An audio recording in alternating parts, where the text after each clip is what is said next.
모든 것이 있어야 할 줄 아시는 하나님, 이런 제목으로 말씀을 드리겠습니다. 이 말씀의 제목이 단지 우리가 성경의 한 문장에 기록된 것으로 기억되는 것이 아니고 우리의 마음속에서 우러나는 진정한 고백이 되기를 주님의 이름으로 축원합니다. 예수님께서 이 말씀을 전하실 때에 이 말씀을 듣고 있는 청중들이 누구였을까 하는 것을 한번 생각해 보십시오.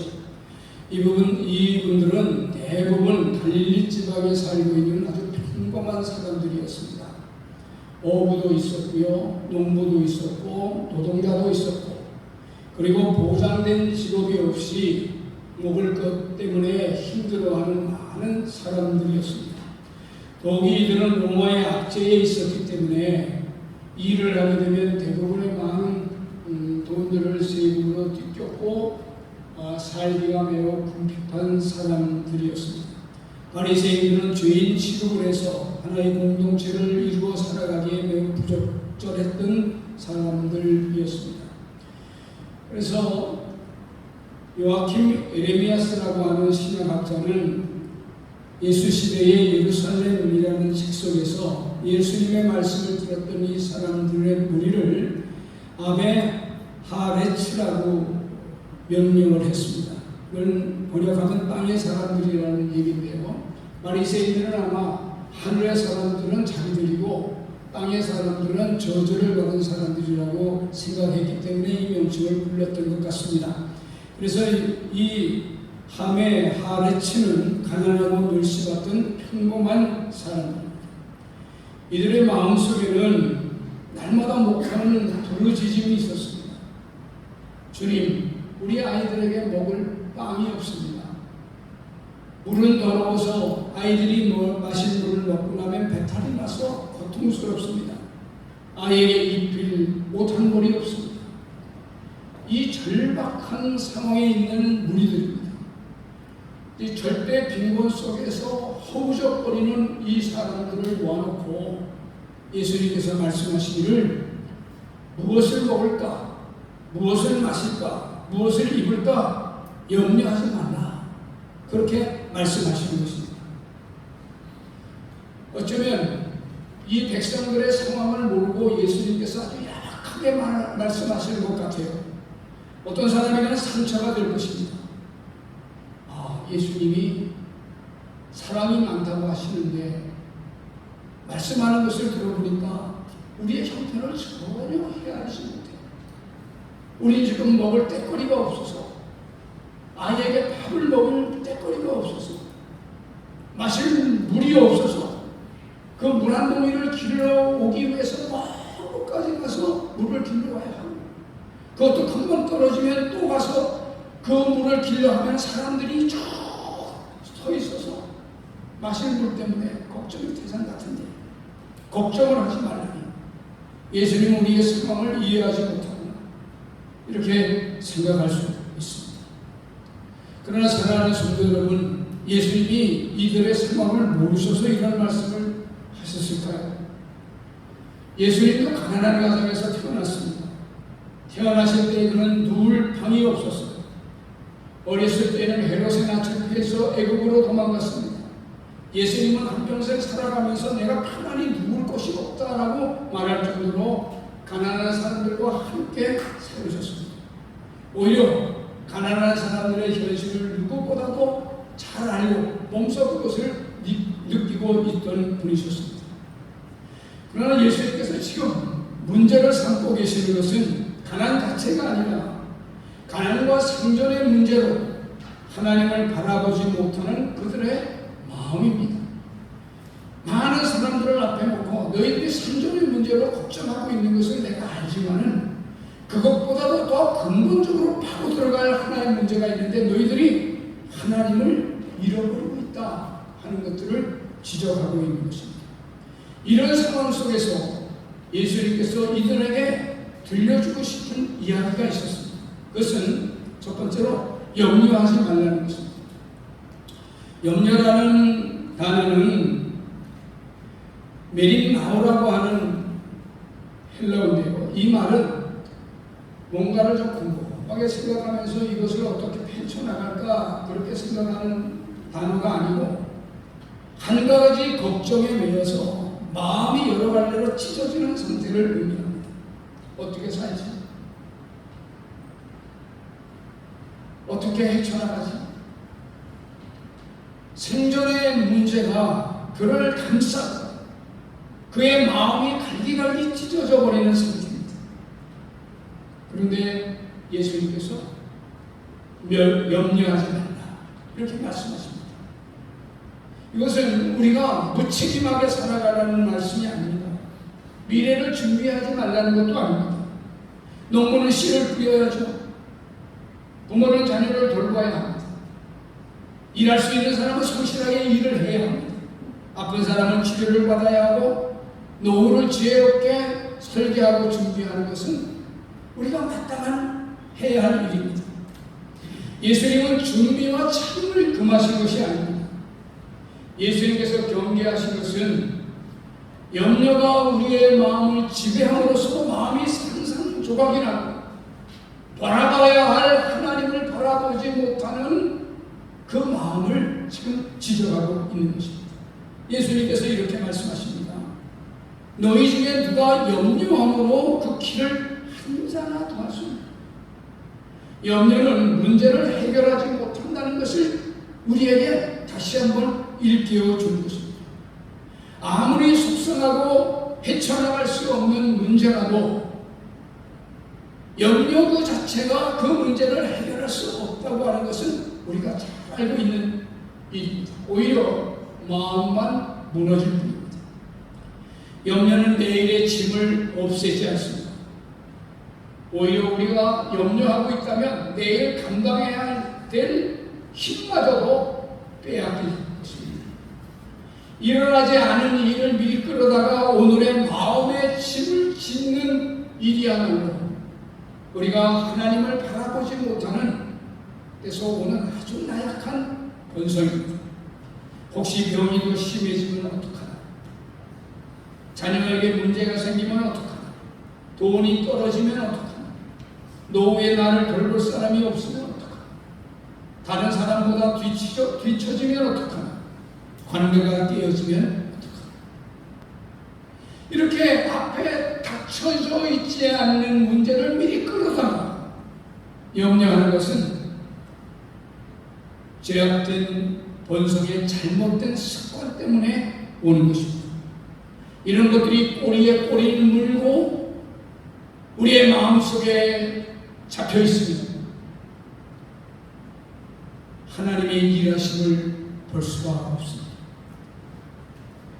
문제는 계속해서 일어날 것이고 해결되지 않는 일로 인하여 마음이 산산조각 나는 것을 경험하지 않을 수 없게 되는 거죠. 그래서 예수님은 우리에게 염려를 계속하지 말고 눈을 들어서 천지를 지으신 하나님 아버지를 바라보라 이렇게 말씀하시는 것입니다. 하나님을 믿으라는 것입니다. 예수님은 무엇을 먹을까, 무엇을 마실까, 무엇을 입을까 염려하고 있는 그들의 상태를 몰라서 하는 말이 아닙니다. 그것에 붙잡혀 있어서 그의 마음이 아주 힘들어지고 있는 그 상황을 바라보면서 너희가 하고 있는 그 염려는 너희의 믿음이 적기 때문에 오는 것이다.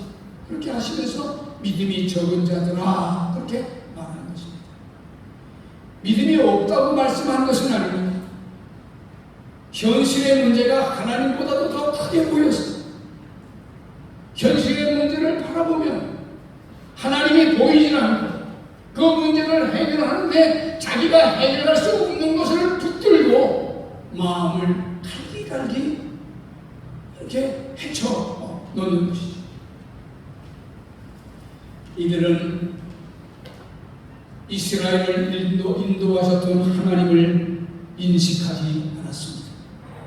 선조 때부터 내려와 만나를 먹이시고 메추라기를 먹이셨던 하나님, 홍해를 가르셨던 하나님, 가나안 땅을 정복하면서 그 숱한 이스라엘 백성들을 돌보아 주셨던 하나님을 바라보지 않았습니다. 예수님은 그들의 시선을 현실에서 하나님께로 돌리고 계신 것입니다.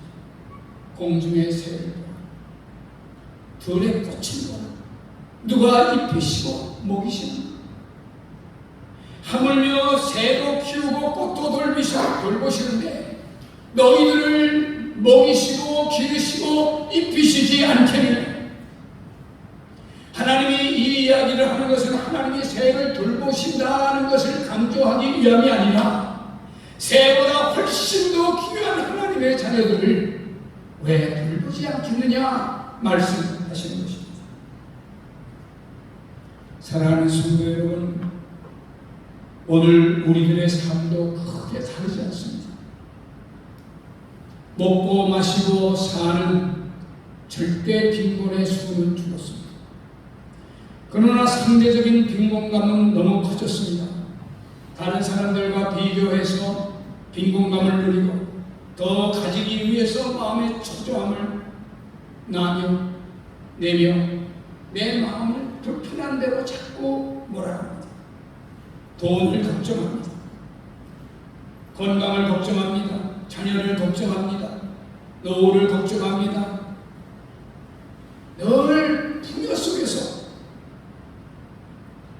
뭔가 불안한 것을 걷어내지 못하고 사는 것이 우리의 현실입니다. 왜 그렇습니까? 하나님을 바라보기보다는 현실의 영향을 너무 많이 받고 살기 때문입니다. 하나님의 말씀에 대한 영향보다는 잘못된 다른 정보에 의해서 우리가 휩싸이고 있기 때문입니다. 하나님을 신뢰하기보다 내 힘으로 모든 것을 해결하려 하며 미래를 내 힘으로 가꾸고 계획하며 이끌어 나가려고 하는 생각이 너무 풍부하기 때문입니다. 예수님은 오늘 우리들에게 이렇게 말씀하십니다. 너희 하늘 아버지께서 이 모든 것이 너희에게 있어야 할 줄을 아시느냐. 이 말씀이 오늘 설교의 중심입니다. 하나님은 우리가 필요한 모든 것을 알고 계십니다. 어떻게 전개될 것까지도 알고 계십니다. 우리의 건강이 어떻게 될지, 우리의 자녀가 어떤 삶을 살게 될지, 우리의 노후가 어떻게 될지, 우리 가타야 하는 교회가 어떻게 될지 다 그분이 헤아리고 계십니다. 그래서 우리는 하나님이 알고 계시다고 하는 이 사실을 알고 우리가 그분을 바라보면서 고백할 수 있어야 합니다. 다윗은 이런 고백을 했습니다. 여호와여, 주께서 나를 살펴보셨으므로 나를 아시나이다. 나의 안고 일어섬을 아십니다. 나의 생각을 아십니다. 나의 모든 행위를 아십니다. 나의 혀의 말을 다 아십니다. 모르는 것이 없다는 거예요. 우리의 머리털까지도 다 세시고 우리의 걸음걸음을 세신다고 말씀하십니다. 우리가 기도하기 전에 무엇이 필요한지를 아신다고 말씀합니다. 그러니 잇따라 오시는 주님의 말씀이 뭐냐면 먼저 그의 나라와 그의 의를 하나님을 바라보면서 하나님의 나라를 생각하고 하나님의 의를 구하라.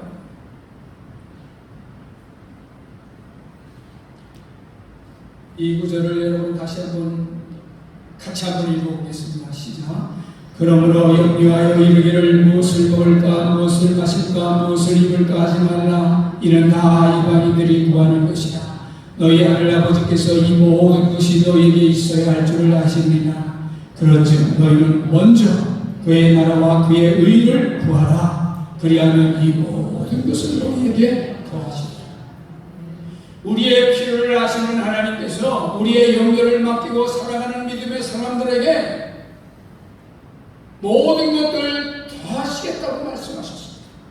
그러므로 우리는 우리의 삶의 우선순위를 분명히 해야 합니다. 뭡니까? 먼저 그의 나라와 의를 구하는 것입니다.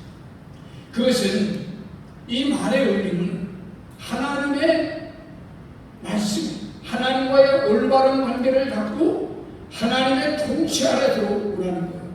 여기 나라라고 하는 바실레이아라고 하는 이 헬라 말은 이런 땅의 통치를 얘기하는 게 아니라 하나님 나라에 하나님께서 말씀하신 것에 지배를 받고 살아가는 통치를 말합니다. 그럼 보이지 않는 하나님의 나라예요. 그래서 그분이 어떻게 말씀하시는지, 그분이 나의 삶을 어떻게 이끄시는지 그걸 바라보면서 나아가라는 것입니다. 내 생각과 내 욕심이 아니고 하나님의 뜻을 먼저 묻고 하나님 말씀에 순종하고 하나님이 기뻐하시는 삶을 우선 생각하는 것, 이게 그리하면 이 모든 것을 너희에게 더하시는 약속을 부여받게 된다는 것입니다. 왜 우리가 먼저 그의 나라와 그의 의를 구하며 하나님이 기뻐하시는 일이 무엇인가를 헤아리면서 살아야 합니까? 우리는 세상 사람들과 전혀 다른 사람이기 때문입니다. 예수님의 이 말씀을 듣는 회중으로 잠시 다시 돌아가 보시면 예수님이 이 말씀을 하시기 이전에 이런 말씀을 하셨어요. 너희는 세상의 소금이라. 너희는 세상의 빛이다. 여러분, 이게 가당치나 하는 말입니까? 앉아있는 사람들이 전부 가난배입니다. 그런데 거기에 원로원이 있다든지 거기에 바리새인들이 있다든지 거기에 부자들이 앉아있어서 당신들이 세상에서 좀 더 영향을 끼치는 사람입니다 이렇게 얘기하면 세상 사람들이 좀 끄떡끄떡하면서 그렇지, 그럴 수 있겠어요. 그런데 지금 밥 먹는 것 때문에 굶어서 밥 먹는 문제가 고민하고 있는 그 사람들에게 너희는 세상의 소금이다 그렇게 말했습니다. 세상은 그들을 아무 가치 없는 천민이라고 불렀지만 예수님은 그들이 세상을 바꿀 소금이 세금에 세상에 영향을 끼친 빛이라고 말씀하셨습니다. 무엇을 의미합니까? 신분이 완전히 뒤바뀌었다는 것입니다. 베드로는 우리에게 말합니다. 너희는 택하신 족속이요 왕같은 제사장이요 거룩한 나라. 바울은 우리에게 말하기를 너희는 하나님 나라의 상속자다 그렇게 말씀합니다. 사랑하는 성도 여러분, 우리가 보이는 것 때문에 보이지 않는 영원한 하나님의 나라를 놓칠 때가 얼마나 많은지 모릅니다. 우리는 이미 우리 자체로 예수님 안에서 성공한 사람이 됐습니다. 우리는 이미 성공자의 길을 걷는 사람들입니다. 우리는 세상 사람들이 뭐라고 말을 한다고 하더라도 하나님은 나를 자녀로 불러주셨고 하나님 나라의 상속자로 삼아주셨습니다. 그래서 그분의 나라를 먼저 구하는 것입니다. 20세기의 기독교를 대표하는 변증신학자 중 한 분인 루이스라고 하는 분이 있습니다. 그분의 순전한 기독교라고 하는 책은 많은 그리스도인들이 읽은 책입니다. 아직도 이 책을 읽지 못하셨다면 한번 사서 읽어보시길 바랍니다. 루이스는 이 책에서 하나님은 우리의 삶을 조금 더 편하게 만들어주기 위해 오신 분이 아니라 우리를 새로운 사람으로 만드시기 위해 오셨다. 사랑하는 성도 여러분, 여러분들이 예수 그리스도를 믿음으로 말미암아 새로운 피조물이 되었다고 믿으시면 여러분의 입으로 아멘 하시기를 주님의 이름으로 축원합니다. 이 책에서의 핵심적인 말은 그 다음에는 하나님의 아들이 사람이 되신 것은 사람들이 하나님의 아들들이 되게 하기 위함이다. 먼저 하나님의 나라와 그의 의를 구하라 하는 말씀은 단순히 삶의 우선순위를 조금 바꾸라는 권면이 아니라 하나님을 삶의 주인으로 모시고 새로운 삶으로 출발하라 하는 말씀입니다. 우리 기독교가 엄청난 종교라는 말을 쓸 수 없어요.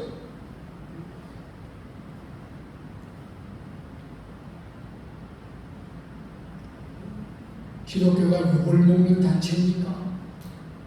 누구 때문에 그럴까요? 혹시 나 때문은 아닐까? 사랑하는 성도 여러분, 먼저 하나님의 나라와 의를 구하는 것을 습관으로 만드시기를 주님의 이름으로 축원합니다. 보이는 것을 쫓아가지 말고 보이지 아니하는 영원한 하나님의 나라를 붙들고 여러분의 걸음을 옮겨가시기를 주님의 이름으로 축원합니다. 그래서 예수님께서 말씀하십니다. 먹고 마시고 있는 것만 바라보며 살지 말라. 먼저 하나님의 나라를 구하라. 이 말은 현실을 무시하라는 말씀이 아닙니다. 현실은 중요하나 현실을 바라보다 하나님을 잃어버리지 말라 하는 말씀입니다. 인간의 생각에 의해서보다 하나님의 통치를 받으라는 말씀입니다. 하나님의 나라와 의를 구하는 사람은 하나님의 말씀을 떠올리는 사람이요, 정직한 사람이요, 하나님의 말씀에 순종하는 사람이요, 교회 공동체를 귀하게 보는 사람입니다. 여러분, 하나님께서 이 교회를 피로 값주고 사셨습니다. 그래서 하나님은 시청을 중요하게 생각하기보다 교회를 중요하게 생각하는 이유가 거기 있어요. 교회를 굉장히 중요하게 생각합니다. 그래서 하나님의 나라와 의를 구하는 사람은 교회 공동체를 귀하게 보는 사람입니다. 이런 사람들에게 하나님께서 다시 말씀하는 것을 들어보십시오. 너희 하나님 아버지께서 이 모든 것이 너희에게 있어야 할 줄을 아시느니라. 그리하면 이 모든 것을 너희에게 더하여 주시리라. 이것을 경험할 수 있게 되기를 주님의 이름으로 축원합니다. 말씀을 맺습니다.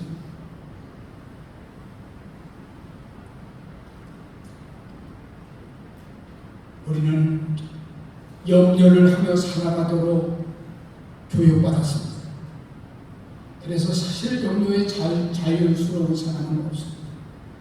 그러나 빨리 우리의 삶의 태도를 바꿀 필요가 있습니다. 염려보다 먼저 기억해야 될 것이 있다는 사실입니다.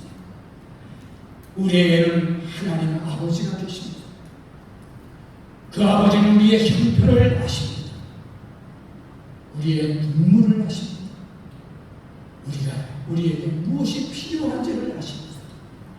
가장 좋은 때에 가장 좋은 것으로 채워주시고 이루어주시는 우리 좋은 아버지십니다.